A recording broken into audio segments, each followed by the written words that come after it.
Dan sekarang juga kita dihadapi sama yang FTF itu loh. Iya. Iya kan, Foreign Terrorist Fighter.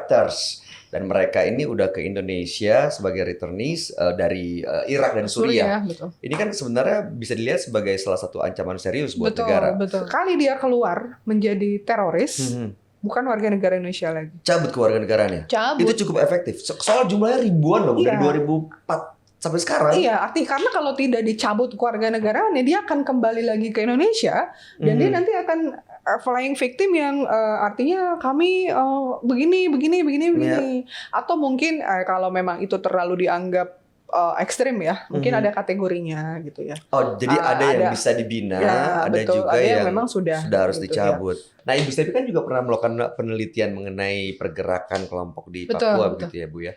Nah, dari data yang dikumpulkan sebenarnya mereka ini yang melakukan aksi terorisme, tujuannya atau motifnya itu sama nggak sih dengan pelaku terorisme pada umumnya? Iya, berbeda. Jadi gini, disertasi saya salah satunya membahas tentang collaborative governance dalam kebijakan otonomi khusus untuk mengeliminasi gerakan Papua Merdeka. Otsus itu baru bisa kena ya menggalang istilah saya atau kepada yang ekonomi dan setengah sosial budaya.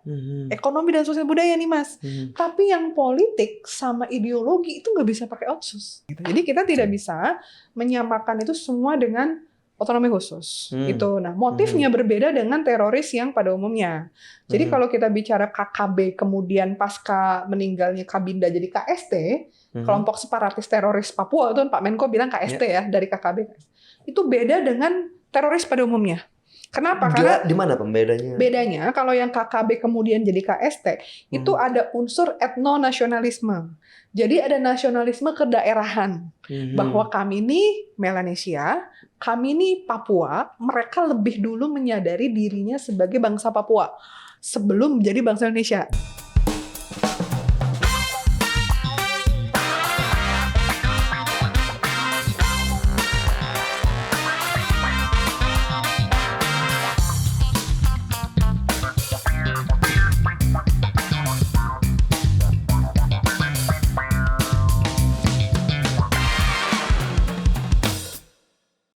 Halo Sobat Damai dimanapun Anda berada, BNPT hadir, harmoni aman, damai, indah, dan rukun. Nah, senang sekali saya Bayu Oktara kembali dapat menjumpai Anda. Dan tentunya masih di podcast Cafe Toleransi, kita akan membahas sesuatu yang sangat menarik. Dan hari ini kita mau membahas mengenai tindak pidana terorisme, di mana kasusnya di Indonesia ini masih cukup banyak terjadi. Bahkan menurut Global Terrorism Index, di tahun 2022 ini, negeri kita menduduki urutan ke-24 dari 163 negara dengan kasus terorisme terbanyak. Dan ini bukan hanya kasus terorisme dalam negeri saja, tapi Indonesia juga sempat dihadapkan dengan kasus kembalinya para warga negara Indonesia yang sempat bergabung dengan kelompok terlarang ISIS di Irak dan Suriah. Hal ini tentu bisa menjadi sebuah ancaman yang serius untuk keamanan negara. Lalu sebagai warga negara, apa nih yang bisa kita lakukan supaya bisa turut serta menjaga keamanan dan keutuhan negara, kesatuan Republik Indonesia?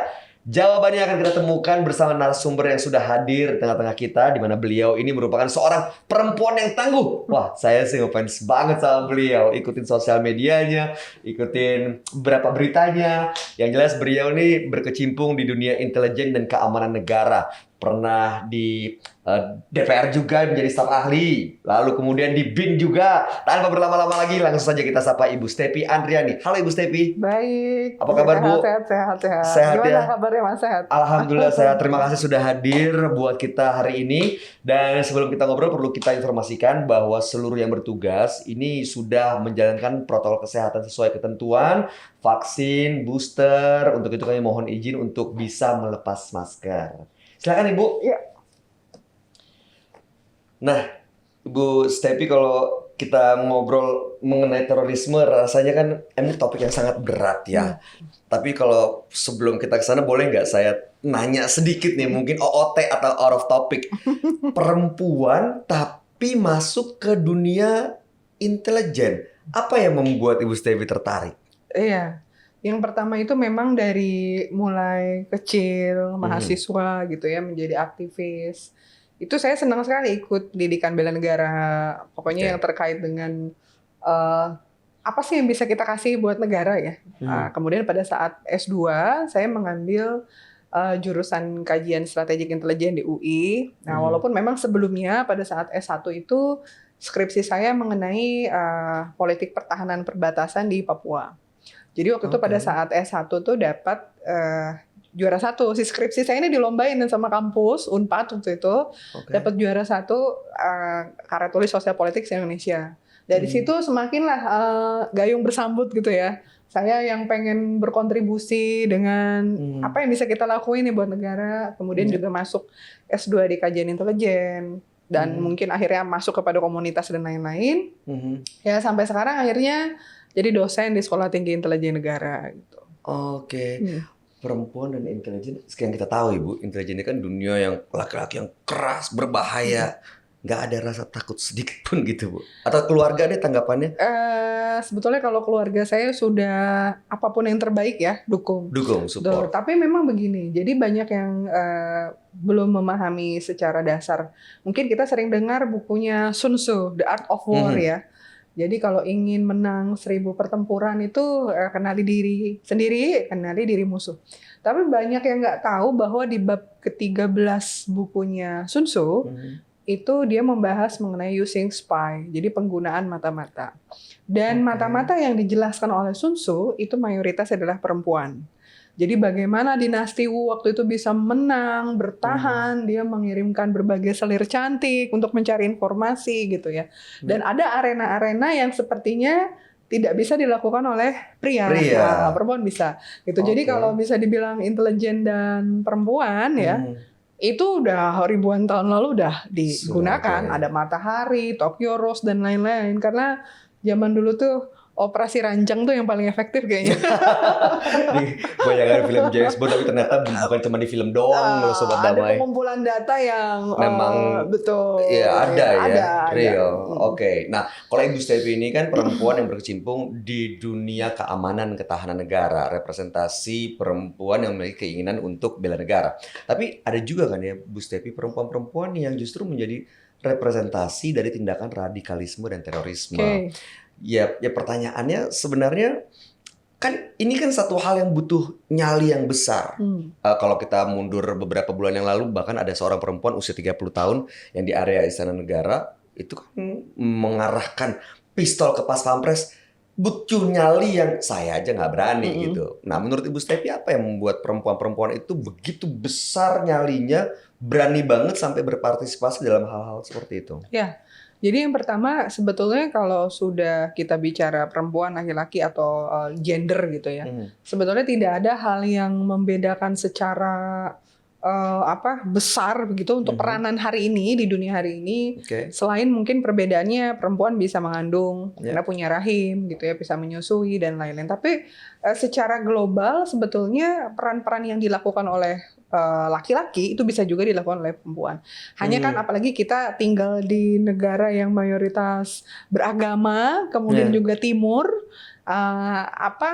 prejudice kita kepada perempuan itu kan makhluk yang lembut, tenang, memberikan kedamaian gitu. Jadi sehingga ketika ada perempuan yang terlibat teror atau misalnya dia mengangkat senjata yang tadi Mas Bayu ceritakan itu seolah-olah seperti ya kok bisa gitu ya.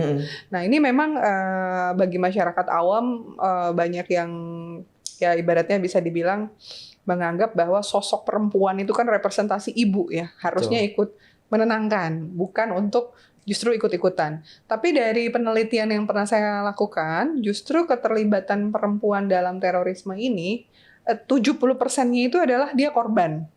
Gitu. Jadi korban artinya dari awal dia tidak mengetahui bahwa dia itu dilibatkan untuk itu.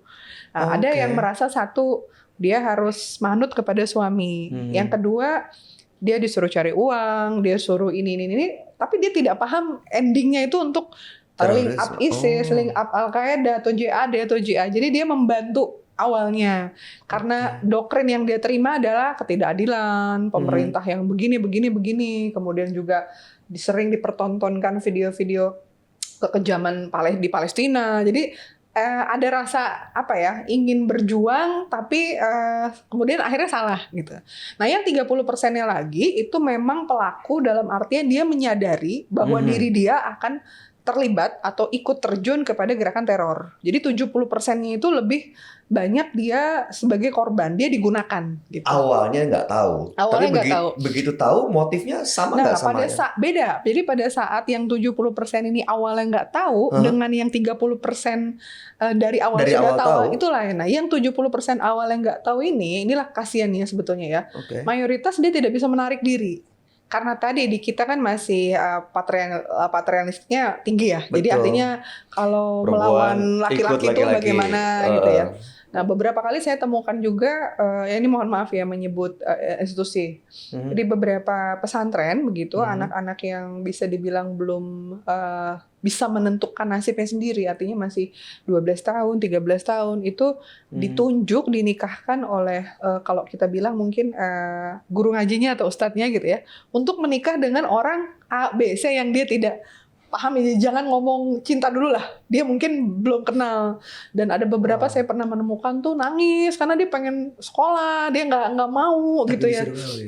Karena dia mungkin pengen ini itu tadi. Jadi ada pendekatan kepada patron-patronnya, mungkin diiming-imingi. Udah nanti saya belikan tanah, saya kasih sumbangan ininya, sehingga si anak-anak ini kan mungkin yatim piatu ya, nurut gitu ya. Jadi, nah itu sebenarnya kasihan Mas. Jadi bibit-bibit ketidakberdayaan perempuan ini justru sebetulnya terkait dengan ketidakberdayaan mereka ketika mereka ingin keluar dari komunitas teror gitu. Gitu. Jadi ada faktor itu. Makanya aku bilang kita juga apalagi saya perempuan juga sama ya. Kita jangan keburu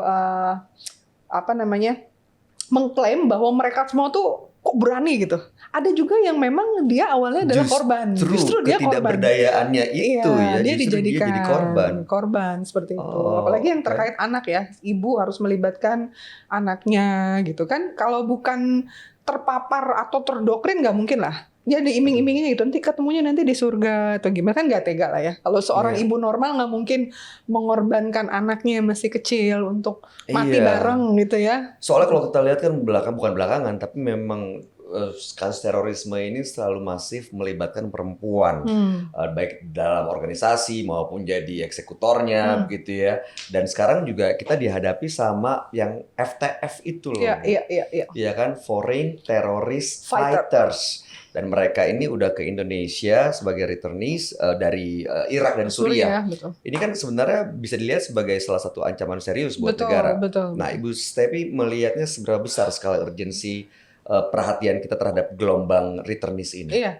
Jadi sebetulnya kalau kita mau tegas, BNPT atau misalnya dari di DPR atau misalnya dari teman-teman yang menyusun undang-undang atau apa, kalau menurut saya berikan saja hukuman. Artinya kalau sudah dia sepakat ingin jadi teroris di luar negeri, ya cabut warga negaraannya Indonesia. Nggak usah lagi dia balik lagi ke sini. Karena kan sebetulnya yang membuat mereka balik lagi ketika doktrin dan iming-iming itu tidak sesuai di sana. Jadi korban lagi dong nih. Iya, jadi misalnya dia saya ada beberapa janjinya apa, Bu? Iya, ada beberapa kasus yang bilang di pedalaman Jawa sana gitu ya. Kalau kamu ke Suriah ini akan dapat $50 per hari gitu kan. Dirupiahkan, wah bayangannya seperti apa. Kalau anak-anak 25, kalau laki-laki 100, perempuan 50. Ternyata sampai sana nyampe sana jauh sekali sama kita. Gitu loh. Iya, ada ijo-ijo, tenang, damai, di sana panas, hancur, gurun pasir. Siapa yang mau ngasih uang? Akhirnya mohon maaf ya, perempuan ini akhirnya jadi budak seks dari ISIS. Akhirnya ya dimanfaatkan, suruh ini. Berusaha agar kembali ke sini. Nah, tapi kalau yang sudah didokrin, oke, kamu pilih. Mau jadi pengantin, mencari duit, melatih, atau apa gitu. Nah, beberapa udah saya kembali saja ke Indonesia karena mereka lebih aman. Oke, saya kembali ke Indonesia, tapi dengan catatan gini ya, nanti di bulan keberapa kamu melakukan ini, atau di bulan keberapa kamu ini, gitu. Ada juga yang memang kembali justru dia itu Ada membawa misi pesan, sendiri. ada misi. Oke. Nah, ada juga yang memang playing victim, ya. Jadi dia minta bantuan kepada BNPT, BIN untuk dibantu dikembalikan, kan tidak mudah, Mas. Apalagi di arena kemarin COVID itu kan Iya. benar-benar penerbangan, imigrasi itu betul-betul ya, gitu. Jadi menurut saya yang FTF ini ke depan juga harus dibikin formula, ya. Artinya sekali dia keluar menjadi teroris, bukan warga negara Indonesia lagi. Cabut kewarganegaranya. Cabut. Itu cukup efektif. Soal jumlahnya ribuan dong dari 2004 sampai sekarang. Iya, artinya karena kalau tidak dicabut kewarganegaraannya, dia akan kembali lagi ke Indonesia dan dia nanti akan flying victim yang artinya kami begini. Atau mungkin kalau memang itu terlalu dianggap ekstrim ya, mungkin ada kategorinya gitu ya. Oh, jadi ada yang bisa dibina, ya, ada betul, juga ada yang memang sudah harus gitu, dicabut. Ya. Karena beberapa kali BNPT melakukan deradikalisasi ya, termasuk pada perempuan ya. Saya juga apresiasi ada beberapa kelompok-kelompok ibu-ibu yang dibina oleh ibu-ibu NU dan lain-lain, itu baik. Tapi artinya di sini juga mau sampai kapan kita terus artinya memonitoring dan lain-lain gitu ya. Kan kita juga ada hal-hal lain yang perlu diurus, misalnya seperti generasi muda, bagaimana agar tidak terpapar gitu ya. Itu games PUBG, kalau yang anak-anak muda sekarang ini kan sering main perang-perangan pakai PUBG. Itu tuh ISIS bikin PUBG versi dia. Oh, ada juga, jadi semacam latihan dong mereka sebenarnya pakai games itu ya.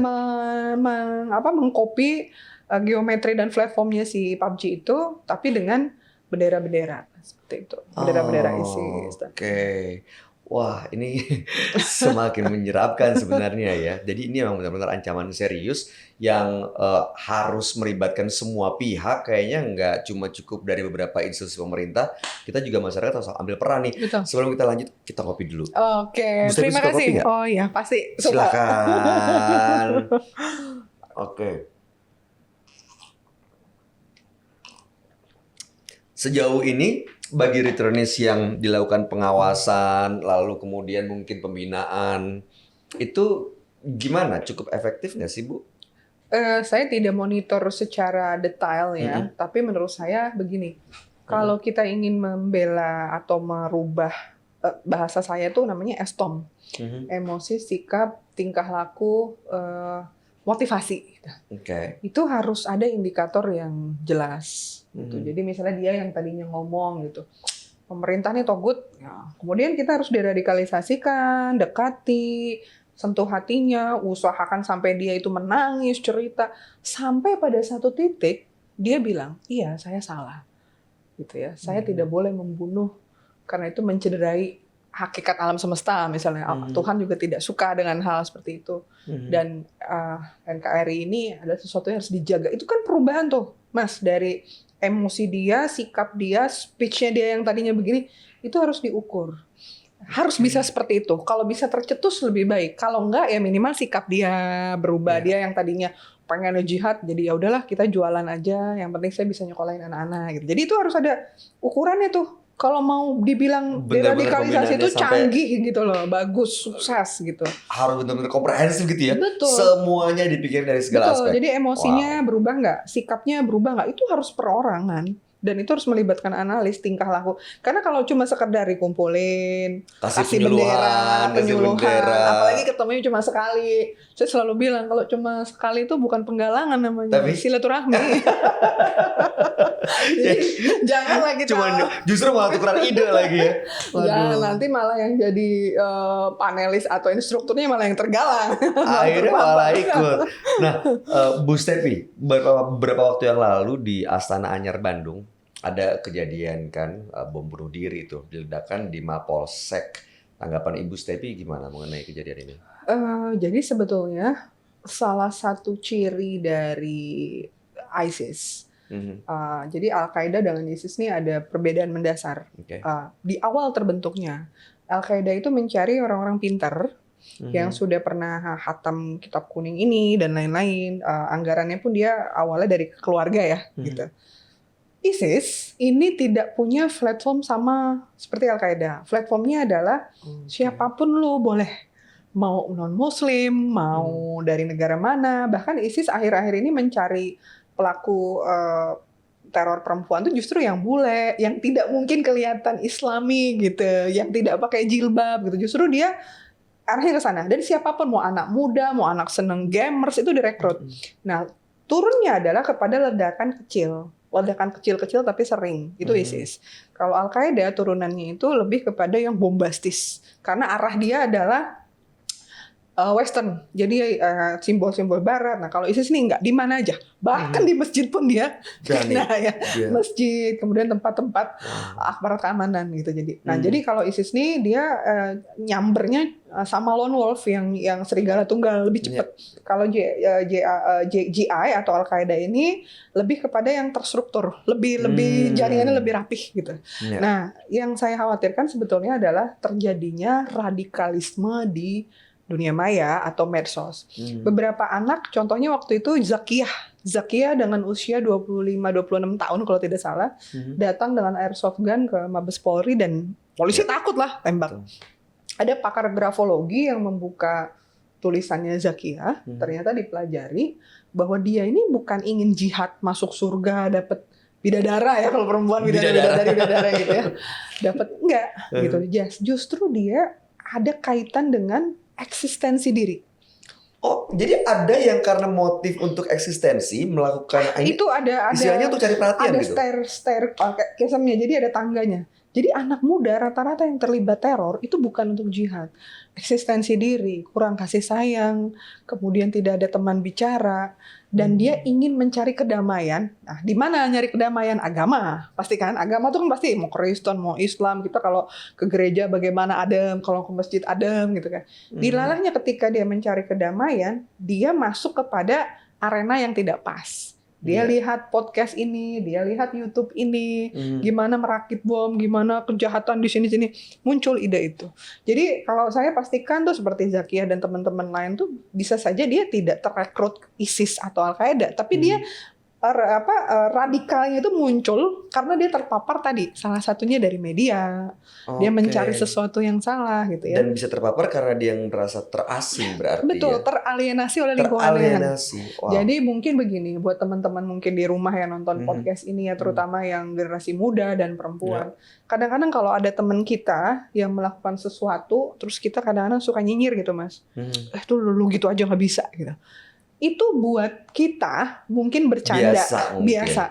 Tapi kita tidak pernah tahu apakah dia baru divorce orang tuanya, atau adiknya baru meninggal, atau ada keluarganya yang autis, atau dia merasa, oh iya ya, saya emang beda ya sama teman-teman saya ini fiksi buruk rupa dan lain-lain. Apalagi kalau perempuan ini kan dibawa dalam gitu gitu ya. Nah jadi artinya dia terasing, mencari sesuatu, mencari teman, rekan, dan akhirnya dapet. Nah, pas lagi ISIS dan kawan-kawan ini mencari mangsa, mencari pengikut, itu kan banyak. Ya lagi galau-galau nih. Betul, mereka bikin WhatsApp versi mereka sendiri, bahkan punya buzzer versi mereka dan lain-lain ya, masuk ke arena politik. Jadi dapatlah anak-anak seperti Zakiyah ini. Nah, akhirnya kan tercuci, belilah airsoft gun dan lain-lain. Walaupun tidak ada korban dari pihak polisi, tapi kan itu sesuatu yang sangat dalam tanda kutip ya, teguran untuk kita semua. Betul. Termasuk yang kemarin di Pas Pampres, yang Astana Anyar, itu menurut saya ini hampir sama, artinya musuh kita ini sekarang bukan lagi ISIS, Al-Qaeda, GI, JAD, dan bukan. Tapi ini adalah pergerakan gitu loh, pergerakan yang nggak kelihatan, shadow. Jadi bisa masuk kemana aja, bahkan bisa jadi nanti anak kita dan keponakan kita yang terpapar. Ya itu. Jadi bukan dalam bentuk organisasi. Nah, Bu Stepi, kalau dilihat nih dari kacamata intelijen, pergerakan-pergerakan atau aksi terorisme ini kan kadang-kadang erat dikaitkan dengan ibadah agama tertentu seperti Natal gitu ya. Nah, emang selalu dikaitkan dengan Nataru, Natal dan Tahun Baru, atau sebenarnya motifnya tergantung nih, seperti yang kalau dari JI, Al-Qaeda, ISIS, dan yang seperti yang tadi tuh yang terpapar gitu ya, itu beda atau sama? Kalau dilihat dari kacamata intelijen, ada polanya nggak sih? Iya, jadi betul ya, beberapa waktu lalu pada saat mengisi materi perkuliahan Mas, saya sudah sampaikan waktu itu, ini masuk bulan Oktober ini, masuk bulan-bulannya teror. Saya selalu bilang di S1, S2 pada saat ngajar. Karena saya membuat timeline, jadi timeline kejadian-kejadian teror di Indonesia, dan rata-rata itu Oktober, November, Desember. Jadi 3 bulan terakhir gitu. Dan ini udah bertahun-tahun kejadian kayak Sudah seperti bertahun-tahun. Memang ada juga yang di luar 3 bulan ini, itu. tapi pola pergerakannya tuh jauh lebih masif menjelang tiga 3 bulan bulan terakhir. terakhir Ya. di setiap Nah, tahun. justru kalau saya merasa bahwa tahun ini nggak cuma Desember, tapi kita lihat nanti ya. Oke. Mudah-mudahan analisis saya salah. Saya merasa ini bisa Aduh, ke Januari, mudah-mudahan Februari. Bisa sampai Januari, Februari banyak lone wolf atau gerakan-gerakan kecil. Bukan hanya sekedar Natal dan Tahun Baru. Kalau dulu kita bisa lihat, ini menjelang Natal, Tahun Baru gitu Ada ya. di gereja, kayak Itu kan gitu-gitu.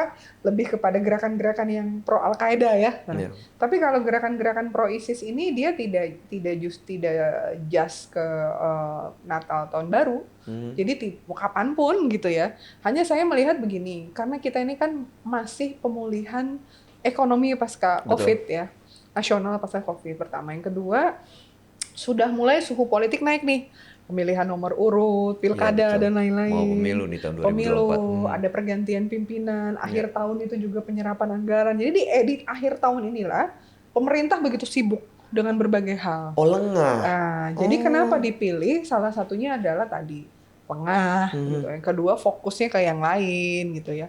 Ketiga juga mungkin karena ada pergantian-pergantian di sini, Panglima TNI, kemudian juga ada PLT, kalau kita bicara Papua ada 3 daerah pemekaran baru gitu ya. Betul. Nah itu jadi artinya ke depan ini kalau kita tidak waspada ya, sepak bola lagi kan, bagaimana nanti nobar nih final gitu kan, harus diamankan juga gitu ya. Jadi saya tuh sampai mikir, bukan seuzon ya, saya sampai mikir ke hal-hal yang kecil yang strategis di mana masyarakat berkumpul. Ini kan sebetulnya ingin membuat ketakutan-ketakutan. Pasca tragedi Zakia, pasca tragedi Astana Anyar langsung akhirnya semua security keamanan di mall, terus di berbagai tempat Jadi ini lagi iya. gitu ya. Jadi artinya jangan sampai kita justru di drive sama teroris itu. Indonesia nih kasih ini aja gitu. Oke. Nah, Bu Stepi, sebenarnya ya kalau misalnya udah ada polanya seperti itu dan selalu terjadi, tujuan mereka sekarang melakukan aksi teror, itu kenapa sih di awalnya? Apakah karena emang ada ketidakpuasan terhadap pemerintah, atau mereka mau membangun negara sendiri, memperjuangkan ideologinya, atau apa sebenarnya tujuannya? Iya, sebetulnya kalau kita lihat motivasi mereka, faktor-faktor yang menyebabkan terorisme itu ada faktor atau motif utama dan ada motif atau faktor-faktor yang men-trigger gitu ya. Oke. Salah satunya kalau yang men-trigger itu adalah tadi pendidikan, edukasi, kemudian juga kemiskinan, kesenjangan sosial, terus tadi seperti yang Zakiyah itu ya, eksistensi diri, pernah dibully, itu adalah faktor trigger.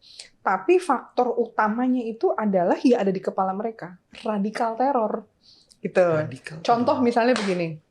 Kita ketemu seorang anak SMP aja, ada kejadian gitu ya, dia merasa diperlakukan tidak adil gitu. Kita tanya sama dia, ini kamu mau balas dendam nggak? Enaknya diapain nih gitu. Ada anak yang menjawab, ya udahlah, maafin aja emang kayak gitu. Ada juga yang ya udahlah Bun, doain aja. Tapi ada yang awas aja nanti suatu saat aku kebunuh dia, bunuh dia nanti. Jadi sudah ada bibit radikal teror di kepalanya, dan itu bibit-bibit itu generasi muda atau mungkin yang ketika ketemu kesamber sama kesempatan, kesamber sama doktrin, kesamber sama uang, kesamber sama ajaran-ajaran begini-begini zaman dulu begini, kemudian kita dizolimi begini, dapat gitu. Saya yakin itu. Jadi kalau kita tidak ada radikal teror di kepala, dalam konteks apapun itu sebetulnya nggak perlu ada bom, nggak ada apa. Nah inilah yang dicari, inilah yang di-maintain oleh ISIS. Dia tahu bahwa cara-cara Al-Qaeda itu udah old style dan itu peminatnya paling dikit. Tapi kalau cara-cara ISIS ini dia bakal dapat donatur banyak nih. Negara mana yang mau kita ini? Dia tidak cuma bicara dari kotak amal. Dia ya mohon maaf ya, fundraisingnya tuh dari memanfaatkan hacker buat membobol kartu kredit ini gitu. Jadi cara-cara gelap pun dipakai gitu ya. Jadi kita yang kita hadapi ini adalah organisasi tanpa bentuk, bukan sebuah negara, tapi dimusuhi banyak negara, selnya ada di mana-mana, ya yang dia gunakan adalah dia pakai adalah generasi muda atau orang-orang yang di kepalanya punya bibit radikal teror. Nah, inilah yang harus jadi perhatian pemerintah. Bagaimana radikal teror itu hilang atau berkurang. Satu misalnya, kita publikasikan kejahatan mereka, kemudian juga kita edukasi banyak yang menyesal datang ke Suriah dan Irak. Kita juga berpikir udah di dalam negeri juga yang mau dibantu lebih banyak. Betul. Kita bantu teman-teman kita yang gizi buruk, yang kena tsunami, kenapa juga kita pahala kok misalnya gitu ya. Perempuan juga melahirkan juga jihad kok kan gitu. Jadi edukasi itu harus kita berikan dan kemudian cara mengurangi bibit teror tuh nomor satu adalah kasih sayang. Saya yakin banget. Kasih sayang, Kasih terutama sayang. dari keluarga sebagai Dari lingkup sosial keluarga. terkecil dulu Dari ya, Bu keluarga. Stefi. Karena kalau anak itu dikasih tahu ibunya, bapaknya dengan lembut, dengan baik, dia akan menjadi jiwa-jiwa yang memaafkan. Nah, itu jiwa-jiwa yang memaafkan. Nggak lagi bicara, alo cegat pengkolan nanti, nah gitu ya. Awas nih, males nih. Tapi kalau bicara soal edukasi kan sekarang ya kita juga menggunakan sosial media sebagai literasi dan juga referensi. Cuma kadang-kadang ada banyak orang yang menganggap itu adalah kebenaran yang mutlak nih, yang nggak bisa dipertanyakan. Jadi ya ini udah pasti kebenaran yang harus dipercaya. Salah satunya kemarin itu ya kita lihat yang di Papua itu kan ada penembakan yang mereka klaim kalau yang ditembak itu adalah anggota TNI atau Intel yang menyamar. Tapi faktanya justru korban adalah masyarakat sipil. Jadi bisa dibilang mereka selain melakukan tindakan teror, menyebarkan hoax juga nih. Betul. Apakah memang tindakan terorisme selalu sejalan atau berjalan dengan penyebaran hoax? Ya. Sebetulnya ada kaitannya, Mas. Jadi hoax itu kan betul-betul kalau di literasinya dibuka itu kan berita palsu ya. Berita palsu atau yang kebenaran disembunyikan atau diselewengkan. Sedangkan terorisme ini jelas ancaman yang melukai hak hidup orang lain, kebebasan, ketakutan, pikiran, hati. Sehingga dia mencari pembenaran. Gitu, mencari pembenaran, mencari sebuah legitimasi bahwa gue tuh nggak jahat-jahat banget loh, yang gue bunuh nih Intel, yang gue bunuh nih tentara, kami tuh tetap sayang kok sama kalian orang asli Papua, gitu. Dia juga tidak mau dianggap musuh gitu. Nah itu sebetulnya kunci menurut saya, karena gini, kalau kita lihat dulu, Bung Karno dan Bung Hatta berapa kali di penjara, buat kita masyarakat Indonesia beliau adalah pahlawan. Betul. Tapi buat Belanda, beliau adalah ancaman, bahaya, pengkhianat, dan lain-lain. OPM ini pengen dia jadi pahlawan buat orang Papua. Tapi kan ternyata nggak kayak gitu. Justru yang diperkosa, ada gedung DPRD, rumah sakit, puskesmas pun jadi korban untuk dia. Nah, makanya kita pun harus bisa mencerdaskan teman-teman OAP, orang asli Papua, bahwa kalau saya kutip data dari gugus tugas UGM, Pak Gabriel Lele beberapa waktu menyampaikan bahwa korban terbanyak itu masyarakat sipil, OAP, orang asli Papua. Dan pelanggar HAM terberat adalah KKB. Gitu. Artinya kalau data ini kita sinkronkan, kita bisa bilang sama orang asli Papua, kalian mana ada pahlawan mengorbankan rakyatnya sendiri kan gitu. KKB ini justru mengorbankan kalian gitu ya, OAP ini.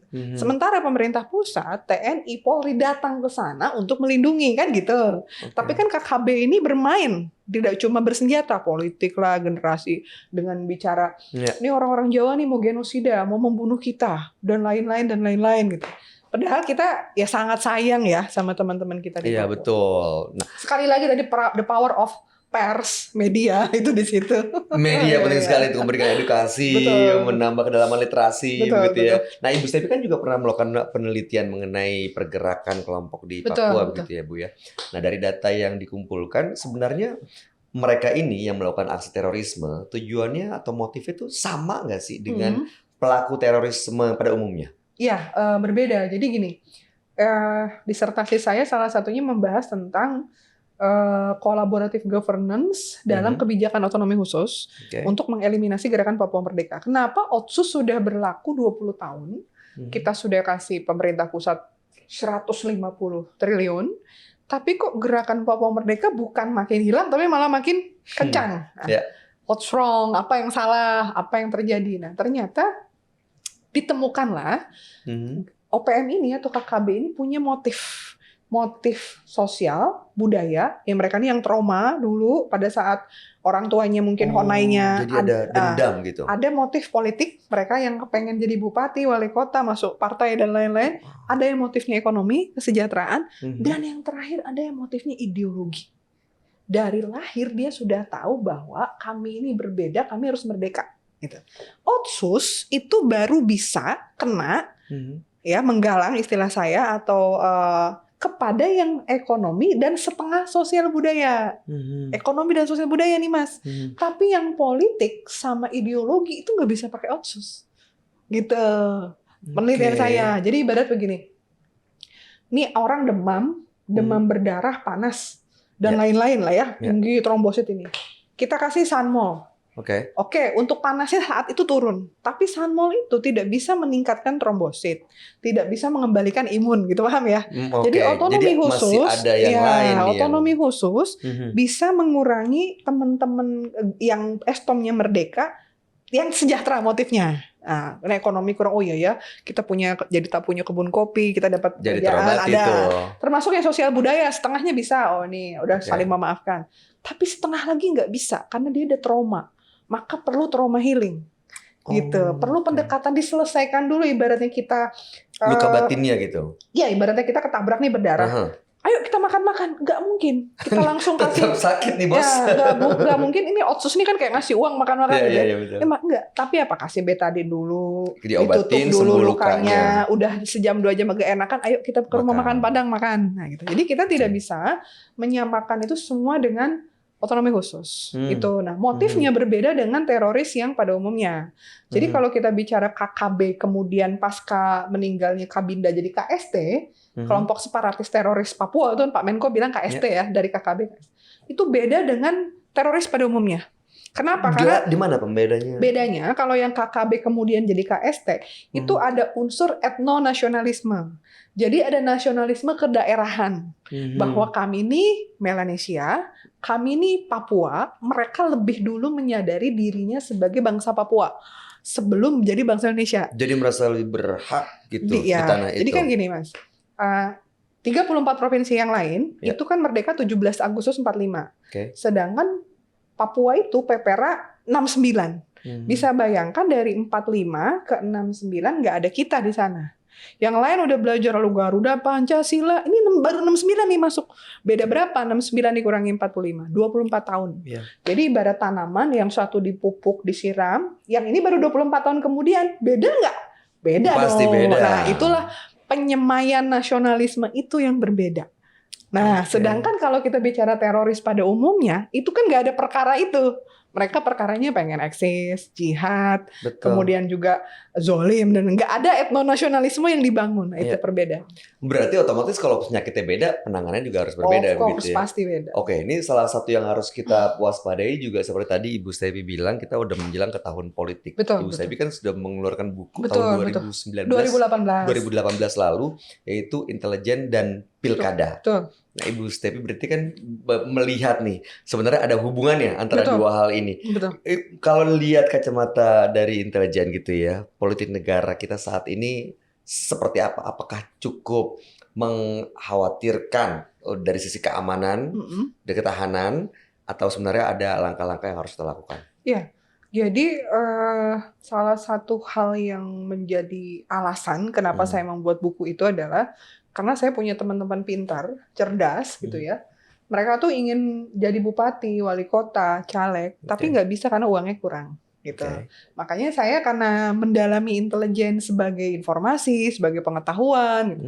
Saya bilang, bro, sebenarnya untuk mengurangi cost politik dan money politik itu bisa pakai pendekatan intelijen. Gimana caranya, Bu? Satu, misalnya, ketika Anda mau mencalonkan diri di daerah Pantura, misalnya, atau di daerah Jawa Timur, Anda harus tahu karakter masyarakat situ. Misalnya kalau udah tahu nih daerah ini mayoritas Islam, jangan gelar dangdutan malam-malam misalnya gitu.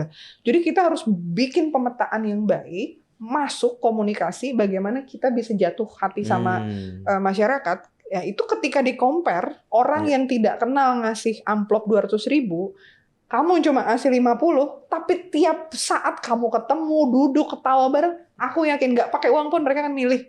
Nah, gimana caranya? Atau dijelasin di situ. Ada juga Merso, Cyber. Jadi buku Intelijen Pilkada itu bukan Intel ikut menangin pilkada, bukan, tapi adalah pendekatan strategis intelijen sebagai pengetahuan, sebagai alternatif.